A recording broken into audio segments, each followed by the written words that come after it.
Oye, ¿y si te digo que la verdadera historia de la guerra contra los kaijus no está en sus batallas, sino en sus reactores? Es que es justo eso. Nos han llegado unos documentos, ¿Qué? un desglose de las fuentes de energía de cada Jagger. Y no es un manual técnico. Para nada. No. Es más bien un mapa de la desesperación, de secretos. Secretos que muchos gobiernos habrían preferido que nunca salieran a la luz. Es que estamos hablando de máquinas que literalmente cocinaban a sus pilotos. Por dentro. Y de otras cuyos planos se clasificaron no por seguridad, sino para ocultar que su tecnología, que no era del todo nuestra.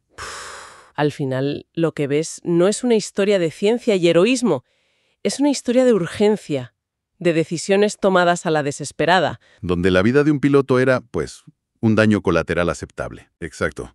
Algunos de estos reactores se montaron en días, con una sola idea en mente: parar la amenaza. El coste humano daba igual. Pues esa es nuestra misión hoy. Vamos a sumergirnos en este mapa energético, en estos documentos. Revisaremos 10 de estos núcleos, del menos al más poderoso. Para entender no solo cómo se libró la guerra. Sino quién pagó de verdad el precio de la victoria. Venga. Empecemos por el principio, ¿no? Por la pura desesperación. Puesto número 10. Los Jaggers de primera generación. Pienso en Brawler Yukon, en Romeo Blue. Sí. Viendo las imágenes, parecen casi primitivos, como tanques con piernas, que los movía, porque de ingeniería fina poco. No lo eran. Eran soluciones brutales para un problema brutal, ¿eh? Imagina la situación. El caos. Ciudades enteras borradas del mapa. La economía mundial a punto de colapsar. No había tiempo para diseñar algo elegante, solo para algo contundente. Y usaron lo que tenían a mano. Fisión nuclear. La usaron de la forma más directa y, más sucia posible. Esos núcleos atómicos primarios eran básicamente reactores de submarino nuclear. Adaptados. Adaptados y llevados al límite. Inestables, tóxicos. Vomitaban una cantidad de radiación que era terrorífica. Entonces, el blindaje de la cabina debió de ser la prioridad número 1. Se podría pensar, pero no. Fíjate que no. La prioridad era que los kaijus no llegaran a los centros financieros. A Tokio, a Sydney. La economía. La economía. La toxicidad de esos núcleos era tan bestia que los pilotos, incluso con los trajes, apenas duraban 3 o 4 misiones. ¿Y después? Sus cuerpos decían basta. Un colapso físico total. Eran héroes, sí, pero héroes con fecha de caducidad. Un sacrificio programado. Eso nos lleva directos al puesto número 9 y a una imagen que todos recordamos, Cherno Alpha. La bestia soviética. Exacto. Era un Mark I, como los otros, pero la leyenda decía que era indestructible. Y que sus pilotos eran diferentes. Si los demás caían por la radiación, ¿qué hacía Rusia de otra manera? Esa es la pregunta clave. Y la respuesta es tan ingeniosa como espeluznante. A ver. Cherno Alpha era, en efecto, una fortaleza. Su reactor Mark I estaba modificado para el cuerpo a cuerpo, para aguantar castigo. Pero la clave de la supervivencia de los pilotos no estaba en el blindaje. ¿Entonces? Estaba en su sangre.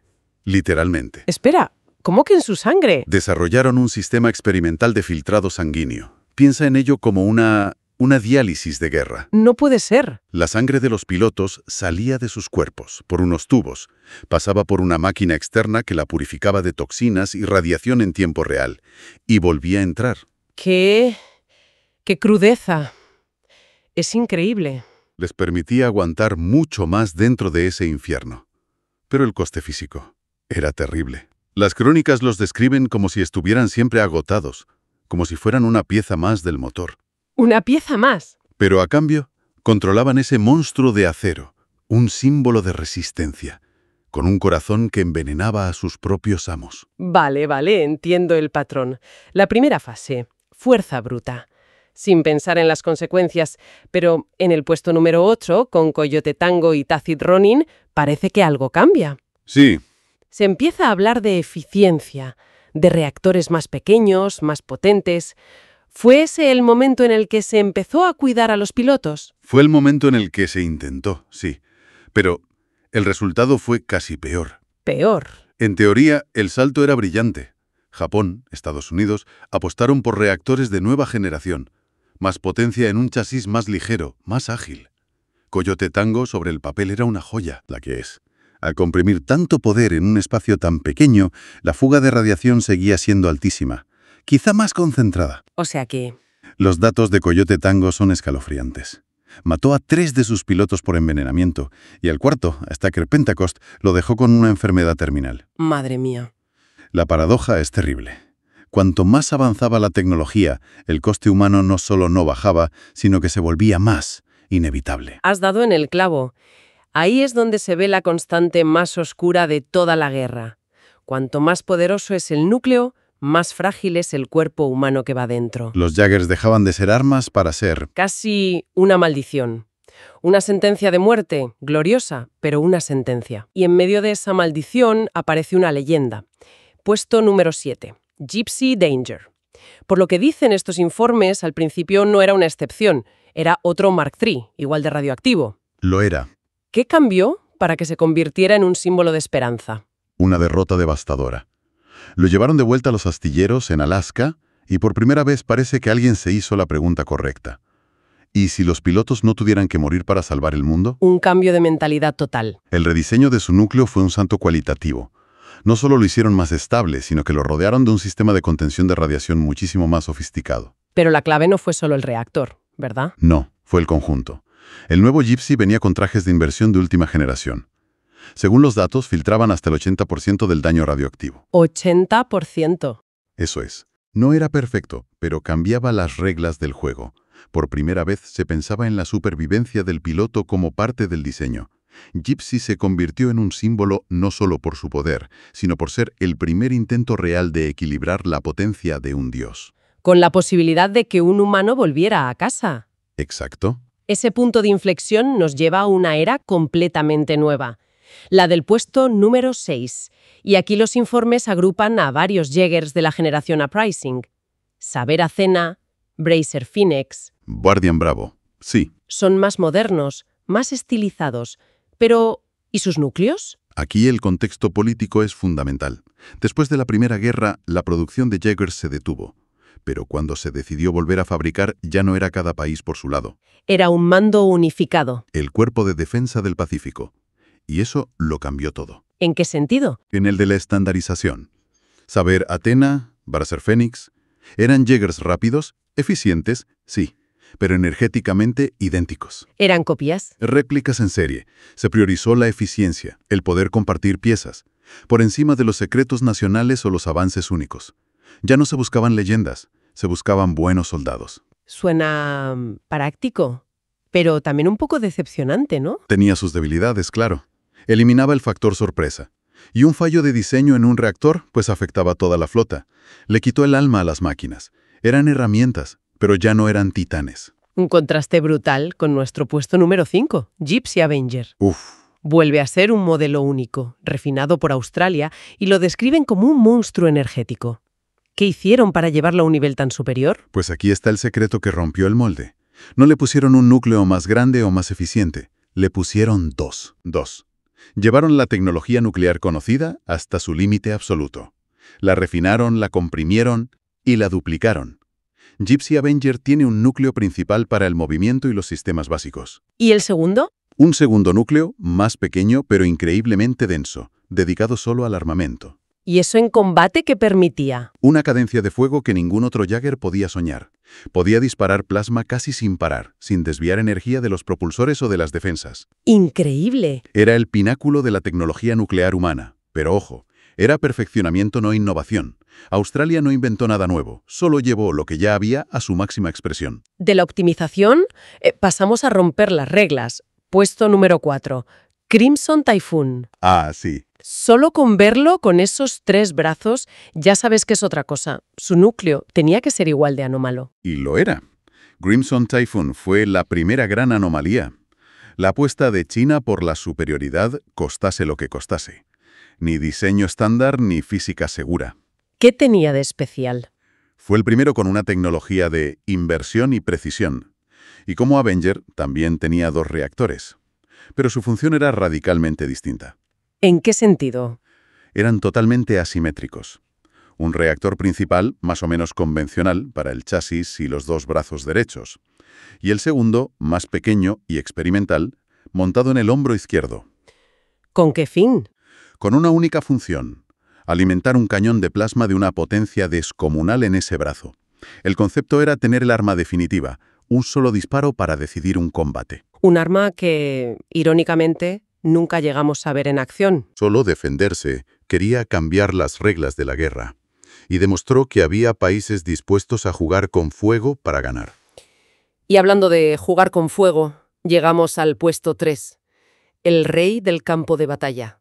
Stryker Eureka. El dios Jäger. El único invicto. Era más rápido, más letal, casi perfecto. Pero en estos informes, su núcleo de energía es un expediente censurado. ¿Por qué tanto secretismo? Porque lo que Australia consiguió con Stryker rozaba lo imposible. Los archivos están incompletos a propósito. No hay planos, no hay datos técnicos, solo rumores. ¿Y resultados? Y unos resultados de otro planeta.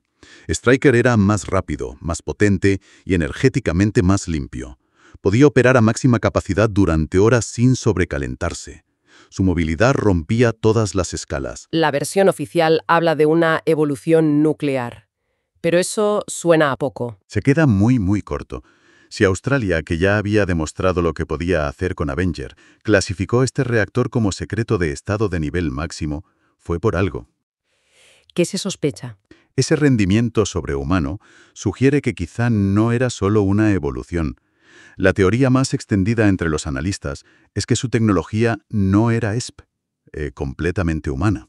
O sea que encontraron algo. Que quizá encontraron algo, un material, un diseño, que les dio una ventaja tan brutal que nunca, jamás pensaron en compartirla. Un misterio que nos deja al borde de un abismo. Y al cruzarlo, llegamos al puesto 2, los drones de Shaw Industries. Aquí entramos en terreno pantanoso. Por fuera parecían el futuro, pero por dentro escondían lo que los informes llaman una biotraición tecnológica. Es el término perfecto. Lo que hizo Shaw Industries con Newton Geisler a la cabeza no fue innovación, fue un engaño, una máscara tecnológica. ¿Por qué? Fíjate en el detalle clave. ¿A quién pusieron al mando? A Newton. No era un ingeniero nuclear. Era un biólogo obsesionado con la mente de los kaijus. Él fue quien eliminó la necesidad del drift, del enlace neuronal. Esa era la tapadera. La verdadera fuente de energía, el secreto que los hacía tan rápidos y letales, era algo monstruoso. ¿Qué era? Cada dron llevaba incrustado en su chasis un fragmento de cerebro kaiju vivo, clonado. No. No eran reactores nucleares, eran motores biológicos disfrazados. Criaturas híbridas. ¿Tecnología humana?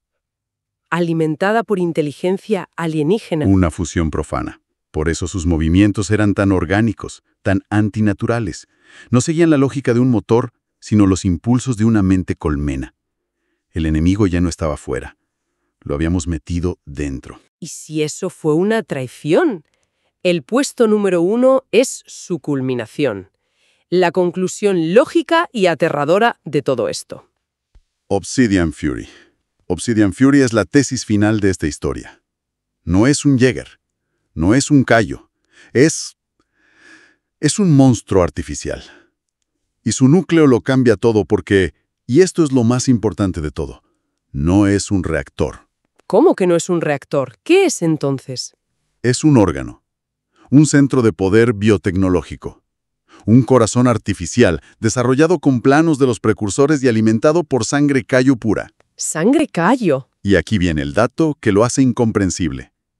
Una sola gota de esa sangre era suficiente para mantenerlo a máxima potencia durante más de un mes. Eso es imposible. Ningún reactor humano podría ni soñar con eso. Porque no genera energía. La multiplica. Es un sistema biológico autosuficiente. Si quisiéramos hacer una equivalencia, es casi incalculable. A ver, intenta dar una cifra. Necesitarías la potencia combinada de todos los Jägers construidos. Todos. Desde Brawler Yukon hasta Gypsy Avenger. Y cuando tuvieras toda esa energía, tendrías que multiplicarla por 10 o por 20. Las cifras pierden el sentido. Es el fin de la lógica. Es el fin de la lógica humana aplicada a la guerra. Lo que acabamos de recorrer es mucho más que un ranking. Es una línea de tiempo que muestra una escalada aterradora. Sí. ¿Cómo pasamos de crear soluciones desesperadas a fabricar errores irreversibles? Un camino que empezó con la urgencia, Siguió con la eficiencia y terminó en una ambición sin límites. Y es un camino en el que en cada paso perdimos algo. Primero se sacrificó la salud de los pilotos. Luego, con sistemas como el de Cherno Alpha, se perdió la ética. Después, con los drones, perdimos el control. Yuri, perdimos nuestra propia identidad. Porque los núcleos más poderosos no fueron humanos, fueron biológicos, vivos, ajenos. Creíamos estar construyendo armas cada vez más perfectas. Y lo que estábamos haciendo era entregarle el alma de la guerra al enemigo. Lo que nos deja con una reflexión final para quien nos esté escuchando. La pregunta ya no es si la humanidad ganó la guerra, ¿No? sino qué parte de su humanidad tuvo que destruir para conseguirlo. Y si en el proceso de crear monstruos para luchar contra otros monstruos, no terminó convirtiéndose precisamente en aquello que tanto temía.